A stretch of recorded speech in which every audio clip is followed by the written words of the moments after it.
as you scale your business and try to keep projects predictable, how do you make sure clients know exactly what to expect and prevent projects from going off track? Clear expectations are the secret to smoother projects and client friction. Today, I'll be breaking down the frameworks my clients use for scope, communication, and timelines to prevent confusion and keep projects calm and on schedule. Hit like if you've had a surprise request that threw off your workflow. Hi, I'm Kiff Staley, your friendly legal eagle. And even experienced creatives run into expectation drift. Your services evolve, your workflow changes, and clients assume flexibility unless you tell them otherwise. This is not a personal failure. It's a systems issue. Expectations need anchors, or they naturally shift towards whatever is most convenient for the client in that moment. We're going to walk through 3 common places that expectations need anchoring: scope, communication boundaries, and timelines. Putting these in your contracts, onboarding materials, and workflow will help ensure that you and your clients don't have a gap in these expectations. The goal is not rigidity. The goal is shared clarity so everyone knows what success looks like. I tell clients all the time that defining what's not in the scope is almost as important as defining what's in the scope. This is one of those knowledge gaps between experienced creatives and their clients. You intuitively know what's in and out of scope, but clients can't read your minds. If it's not written down on the page, they don't automatically assume it's not included. This is also why I suggest creating a cover page for your contract. The cover page lets you do 2 things.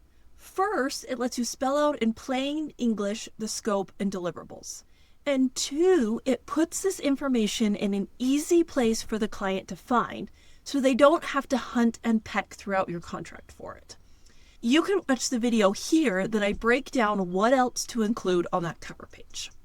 Then, when your client wants something out of scope, you can say, let's check what we agreed on, and if it's not included, then we can decide the best next step.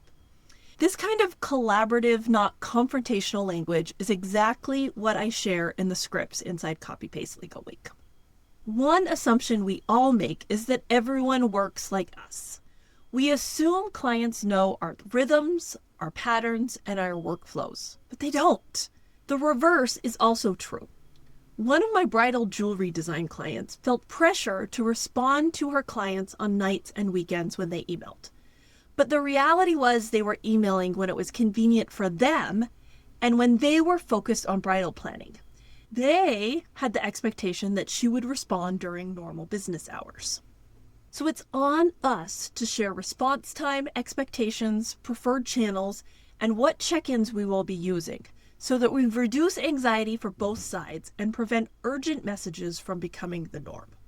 I've found that mid-project touch points invite feedback early, giving clients the opportunity to express anything that isn't working so you're not surprised.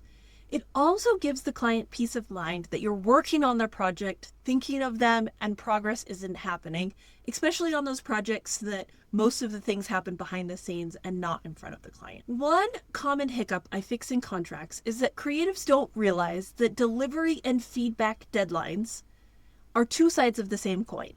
That's why you should spell out not only the number of revisions, but the number of days they have to provide feedback and what happens if they don't. Stalled projects happen when there are unclear feedback windows. That's why in this video, I break down exactly what contract language you should use to keep projects moving forward. You will use your contract, onboarding, and project management system to reinforce these expectations. This might seem redundant, but it's intentional. Not only will it build trust, but different clients pick up things in different places. So you're ensuring that you're giving the client the opportunity to learn the information. Even small tweaks can prevent big headaches. And this becomes even more important as your business grows. You'll be juggling multiple clients, subcontractors, and overlapping timelines. So systems that make things predictable and will help your business feel calmer allow you to deliver the desired outcome for every client, every time. You won't be required to rely on your memory or intuition, and anyone on your team can implement things the exact same way you would have. Which part of your client process could use more clarity? Comment scope, communication, or timelines as your biggest opportunity for improvement. Even with systems and proactive frameworks, the occasional problem will crop up. Copy and Paste Legal Week gives you the scripts to help you respond confidently. With these frameworks, you're setting the stage for calm projects. You're not creating rigid rules without flexibility.